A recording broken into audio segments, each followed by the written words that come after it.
When I was a kid playing Pokemon Silver, some other kid told me one day that if I went to the national park at just the right time and I cut the tall grass into just the right shape, because in those older games you could use cut to clear tall grass, and then I stood in just the right spot and used dig, I would be transported to a secret underground area where I could catch a silver Gyarados.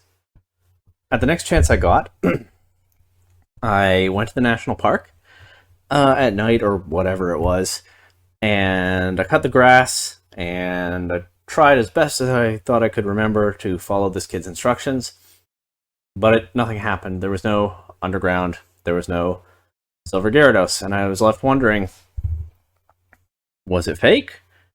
Or did I do it wrong? I know the answer now, but at the time, it seemed plausible that might really be a silver Gyarados down there. It was a mystery. It was an interesting question. Why? Well, I mean, apart from the fact that I literally had the brain of a child, which is a pretty big factor, there were a few other reasons that it seemed to child me to make sense that this silver Gyarados thing that some other kid had told me about might be real. First of all, there was a red Gyarados in Silver version. I know now that it was a shiny Pokemon, and that every Pokemon had exactly one shiny form, and the red Gyarados was sort of an introduction for players to it, but that didn't come across to me as a kid playing Silver for the first time. I just knew that there was a Gyarados that was a different color. Wasn't that mysterious? So it's not like a third color of Gyarados seemed implausible as some crazy secret. And there were all kinds of schoolyard rumors about Pokemon games at the time, right? Especially Gen 1, also Gen 2, even Gen 3 with like going to space to catch Deoxys or whatever. And one of the reasons, again, apart from just kids on the playground, I think there are a couple of reasons that these rumors were so prolific. So first of all, we just had less access to information. I don't really know how today's kids experience the games, but they're probably more online than I was, and there's certainly more information out there that they can look for. Cerebi.net probably existed already, I think, when I was looking for that silver Gyarados, but I'd never heard of it. And back then, I think it took Cerebi Joe longer to get complete information on the games when they came out than it does now anyway. When I was a kid, some kids had guidebooks. I was never even a guidebook kid. I never even had that. But some other kid might have it, and they'd tell you that it had a bunch of secret information in it. And sometimes you get a look and you'd learn some things yourself. And sometimes, by the way, the guidebooks even could have wrong information in them. That did happen, or they just would be missing something. But also, at the same time, one of the great marketing strengths of early Pokemon was the idea that no matter how much of this world you saw, there was always more out there. Pokemon did very well at selling mystery. And I think this comes across especially clearly in the anime, where, we kids were told that there were 150 Pokemon, or okay, wait, maybe there were 151. And then in the very first episode, Ash saw this giant golden bird that wasn't in our handbooks, or even in his Pokedex in the show. And right off the bat, there's more out there that hasn't been revealed. There's always more. There's the Mystery of the Lighthouse episode where Bill speculates that there might be, I don't know how many kinds of Pokemon. And then this giant creature shows up that's recognizably a Dragonite. But why is it so enormous and making that sing-song call? Right, Pokemon marketed this stuff extremely well. And so, schoolyard rumors tapped into that sense of mystery, and they pushed it even further. And finally, the last reason that child me would entertain the idea that there was a silver Gyarados to find is that the craziest thing about those schoolyard rumors about the Pokemon games was that some of them were true, right? There were no, Poke gods hanging out behind Bill's house, but you really could make a weird glitch creature appear next to Cinnabar Island that would multiply the item in the 6th slot in your bag, as crazy as that sounds. There was no Peekablue, but the Peekablue rumor came from somewhere. It came from an early reveal of Meryl.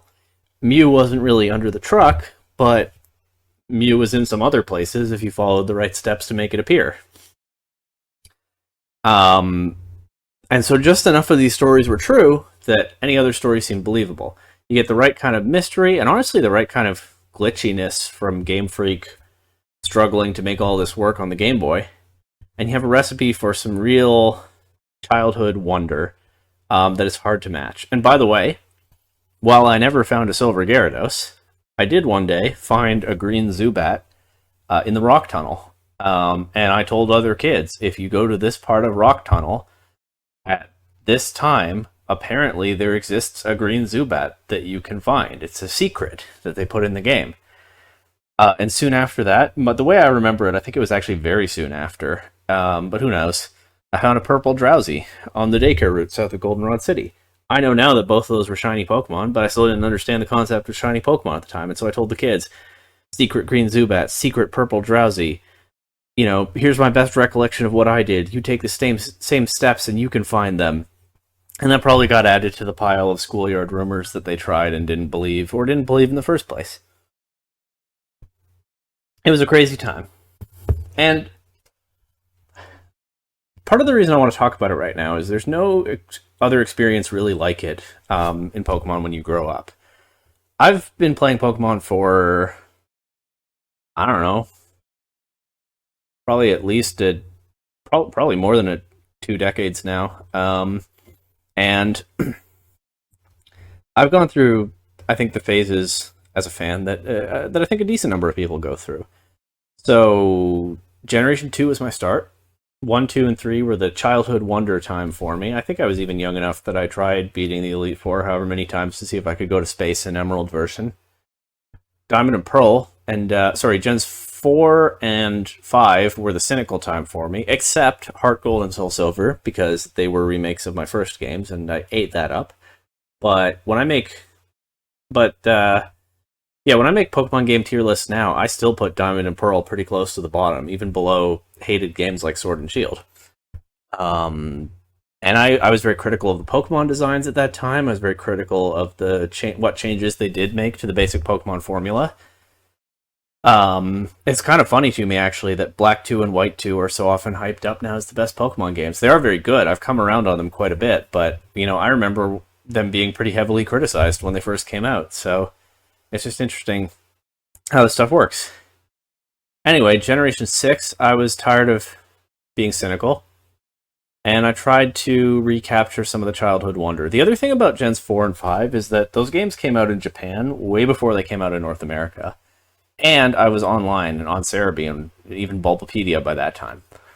So I'd see a ton of information about these games way before I got to play them, and I'd be, you know, tracking the silly fan-made translations of new Pokemon and moves and stuff. With Black and White, it was especially long because I'd gone to university and I'd left my DS back home, so even after they came out in North America, it was a while before I could play them. But anyway, with X and Y, I tried to bring the mystery back. And I did what I could reasonably at that time to hide from information that was coming out about the games.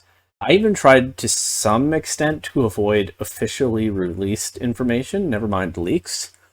And it made for an interesting experience. It was kind of fun to fumble around semi-blindly in the games to figure out the story truly as it went.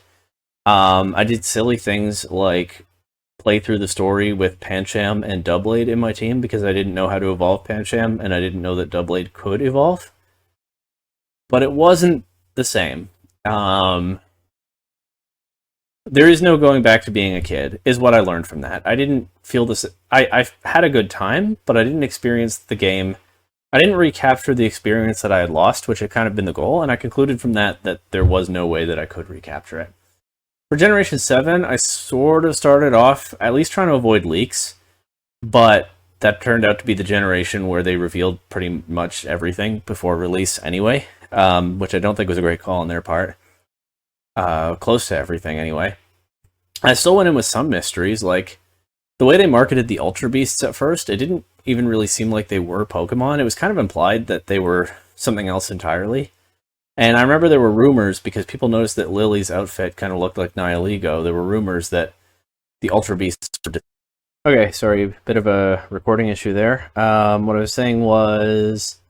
Right, there were fan rumors that the Ultra Beasts were living in the Pokemon world disguised as people. That Lily really was a Nihilego in disguise, or maybe the Nihilego, and Lusamine really was Pheromosa.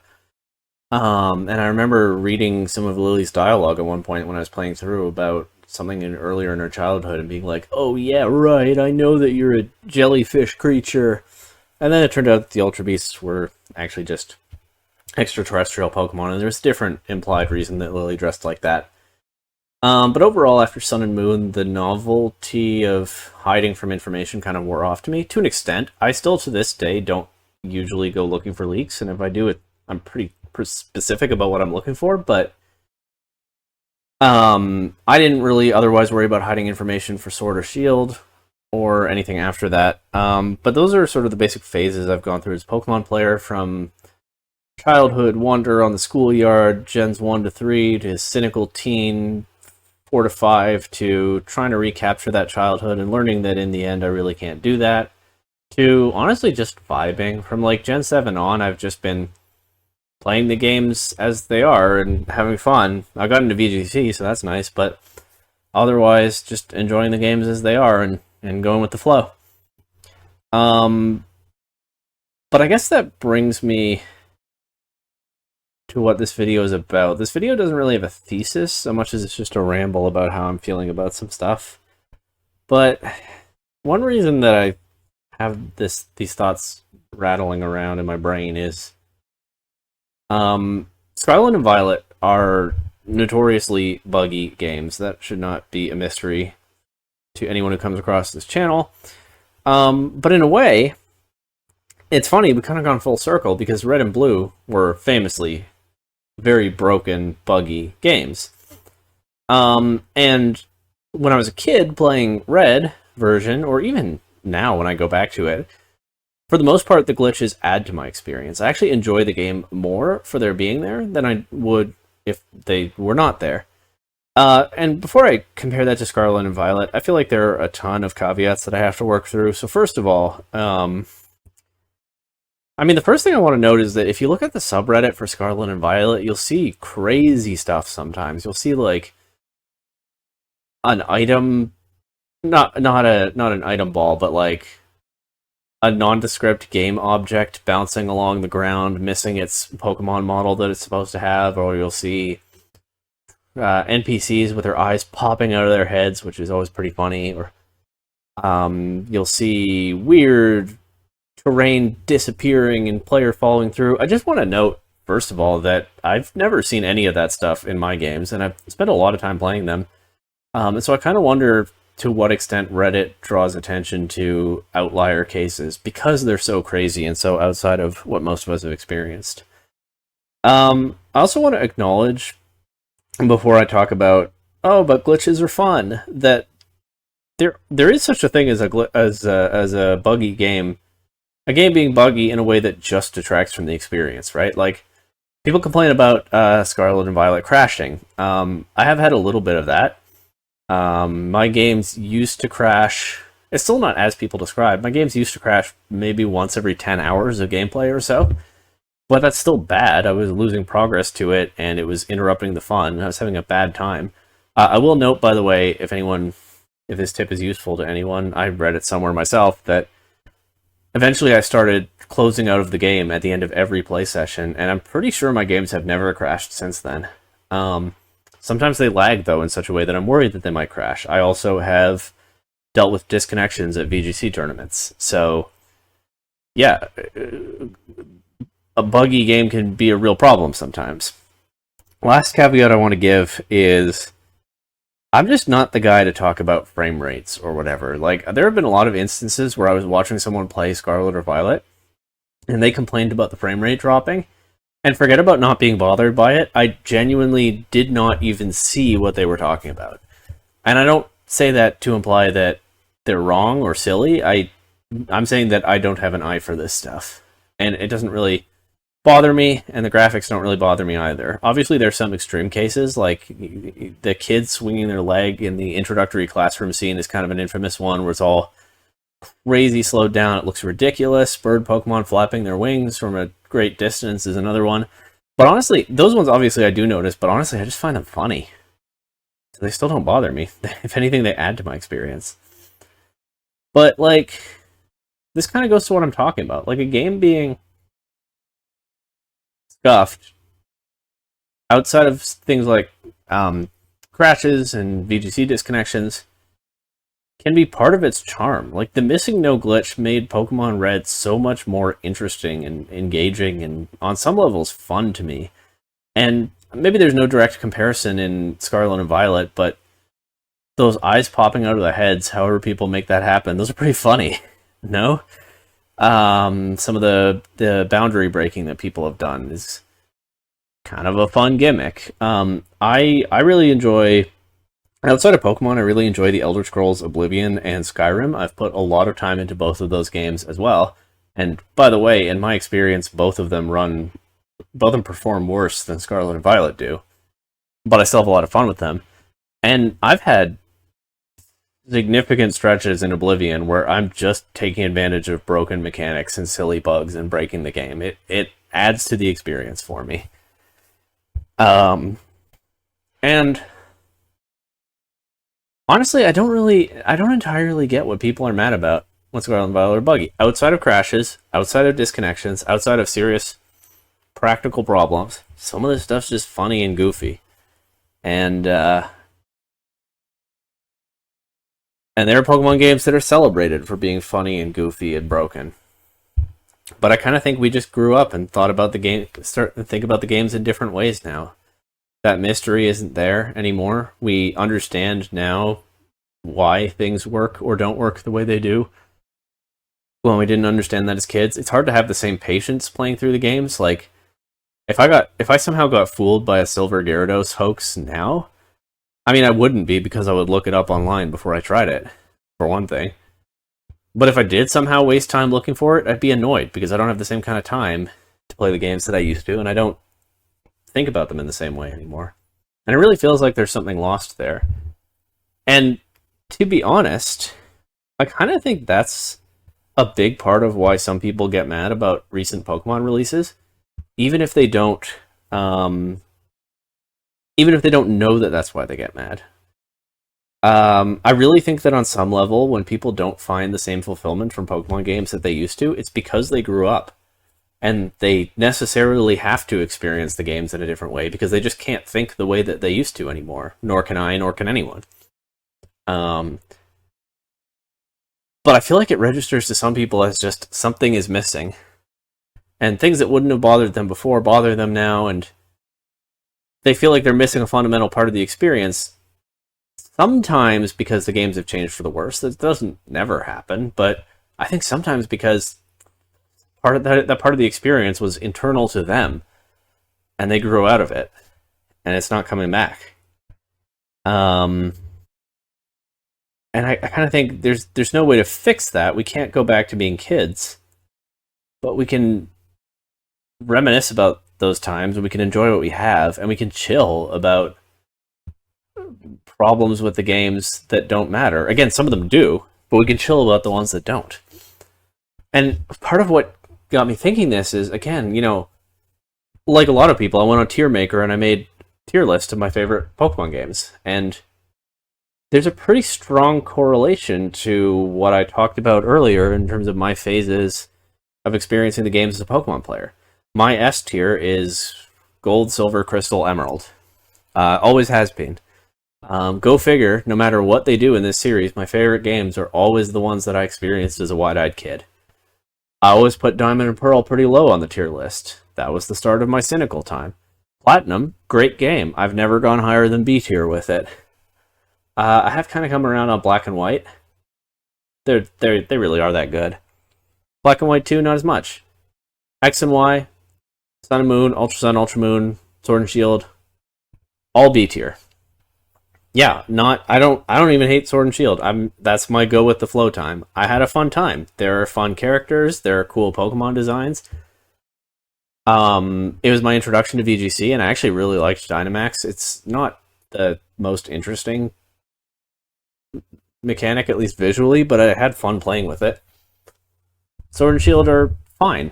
They're never gonna, I don't think they were ever in contention to be my favorites because they I can't experience them in the way that I experienced Silver, Crystal, Emerald. Um, but I didn't try to, and I just played them as they are, and I had fun. Whatever, you get the point. But that doesn't really answer why I started this by talking about the Silver Gyarados, because I started off kind of rambling about mystery and wonder in Pokemon, and I pivoted to something else. I've mashed a few different thoughts together for this video in a way that maybe with more time I would have separated into multiple topics more properly. But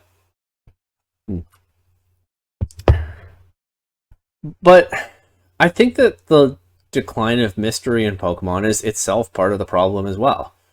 And it's not only that there aren't as many crazy secrets hidden in the games anymore, although I think that's true to an extent. But when I was a kid, just hinting at a crazy secret was enough. There were a bunch of hints in the game that there was something going on with the ruins of Alph, and I would explore around that area, and I would try to figure out what it was, and there wasn't really much of anything, I know now, but as a kid, I thought I had to be missing something.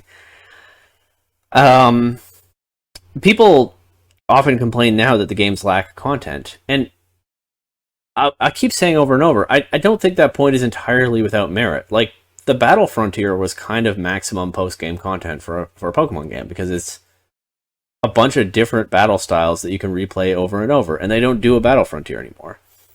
And when you don't have a child brain, you can't just spam the Elite Four over and over anymore. I mean, you can, but it's not fun like it used to be.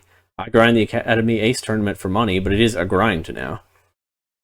But I think another reason that people feel like these games lack content, even when there actually often are a fair number of things to go do in the post-game that are somewhat interesting. I mean, the Alola games had, Rainbow Rocket, had the Ultra Wormholes, had Battling Red and Blue.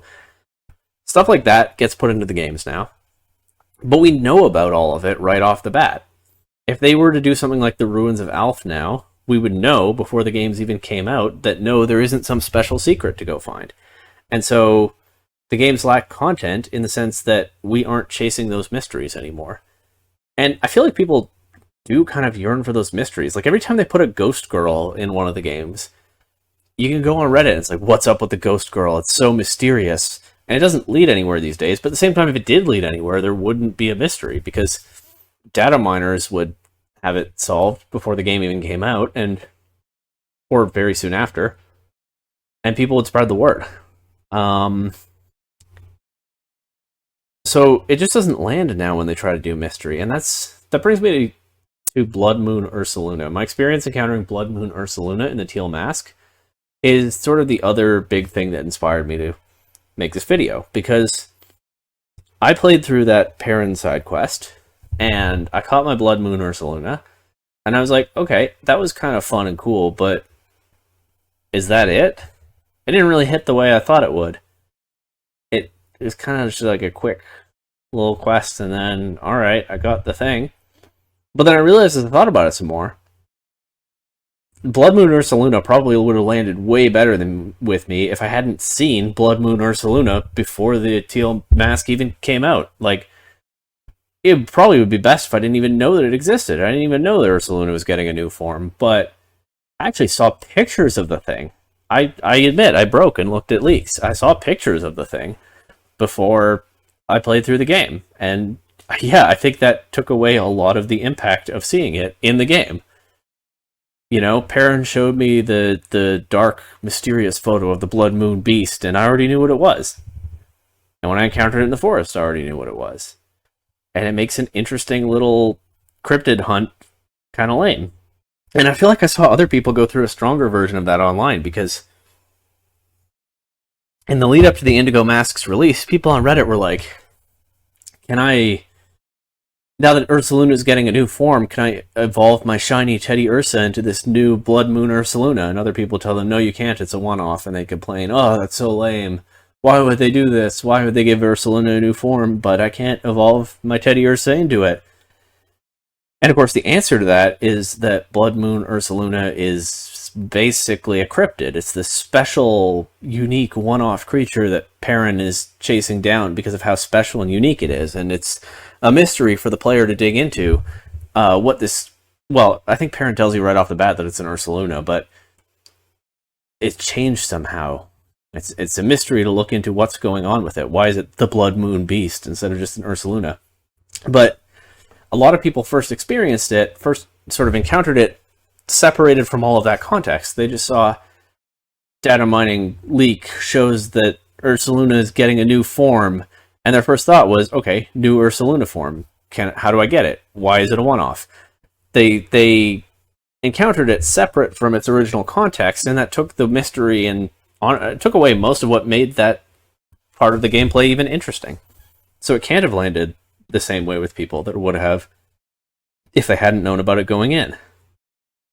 And it makes me feel like I'm not making this video to tell people what to do, but I wonder whether more people should think about whether they'd have a better experience playing Pokemon if they didn't go looking at leaks and just stuck to officially revealed information. Or I'm not perfect about that. If they just targeted what they were looking for. Usually I want to see what the starters evolve into before I pick a starter. Maybe I shouldn't, but I might look for that specifically. But I would have had a better time hunting Blood Moon or Ursaluna if I hadn't seen it before. I think the same goes, perhaps even more strongly, for some of the people I saw complaining about it online.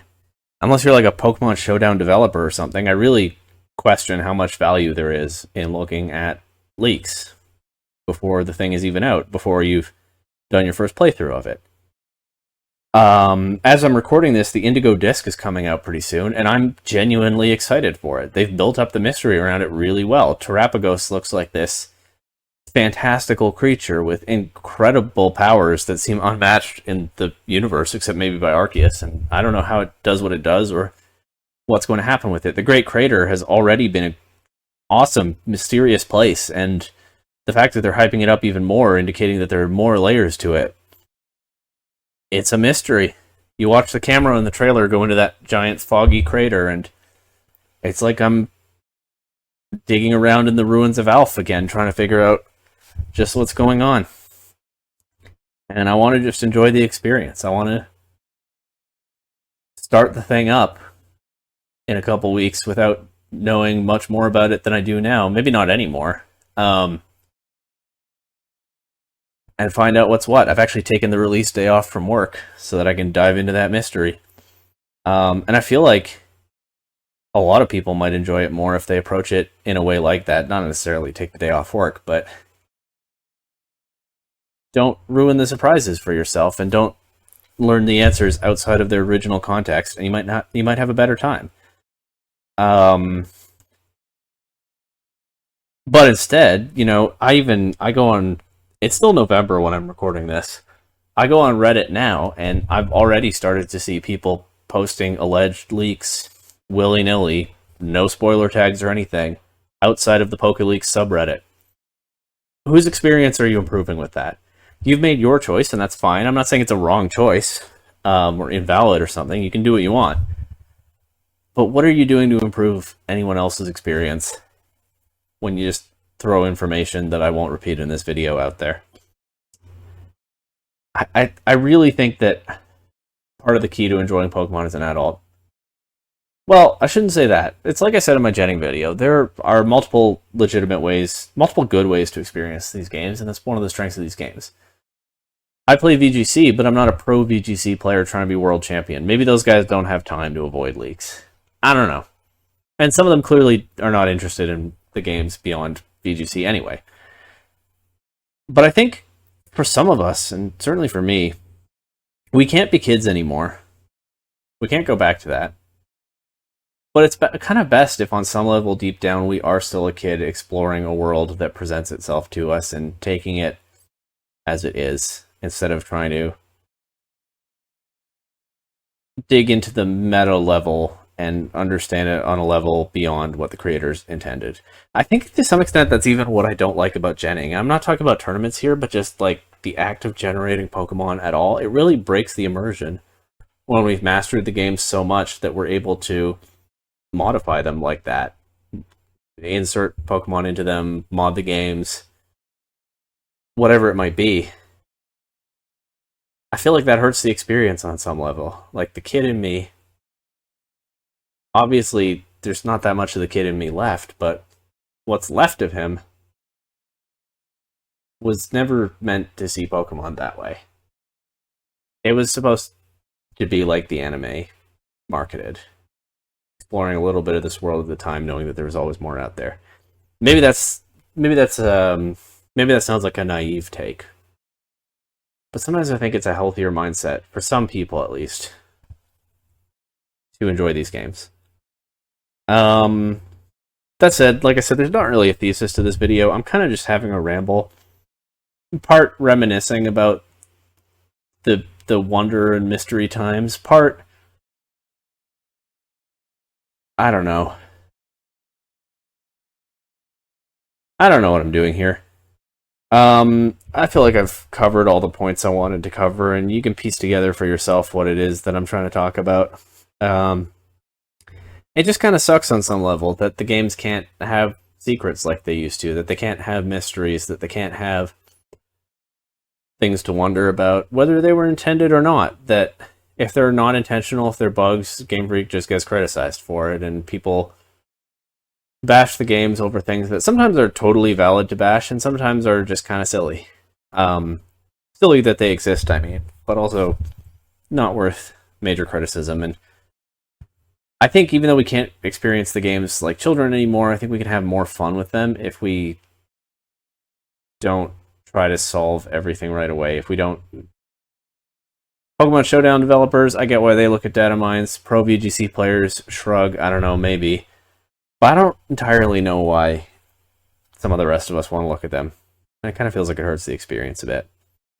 But, you know, play the games however you want. There's no action that I'm calling for here. Otherwise, other than, like, take it easy with spoilers, please, outside of designated spoiler zones.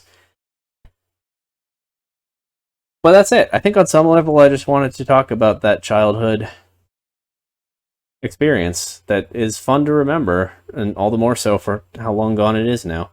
The kid who told me about the Silver Gyarados, I don't even remember who they were. I don't remember their name or anything. They'd be about 30 years old now, and they probably don't even remember doing that. I mean, they probably just made it up, right?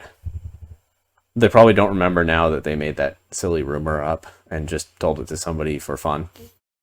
And here I am, all this time later, still talking about it. There's no Silver Gyarados. If they ever made a secret like that in the games now, we'd know about it right away, and there'd not be much point. I kind of think maybe that's why they don't. But looking for the Silver Gyarados was a fun time. And I don't know, it's weird with an adult brain to think back to the process that got me to doing that. It just really was something, you know?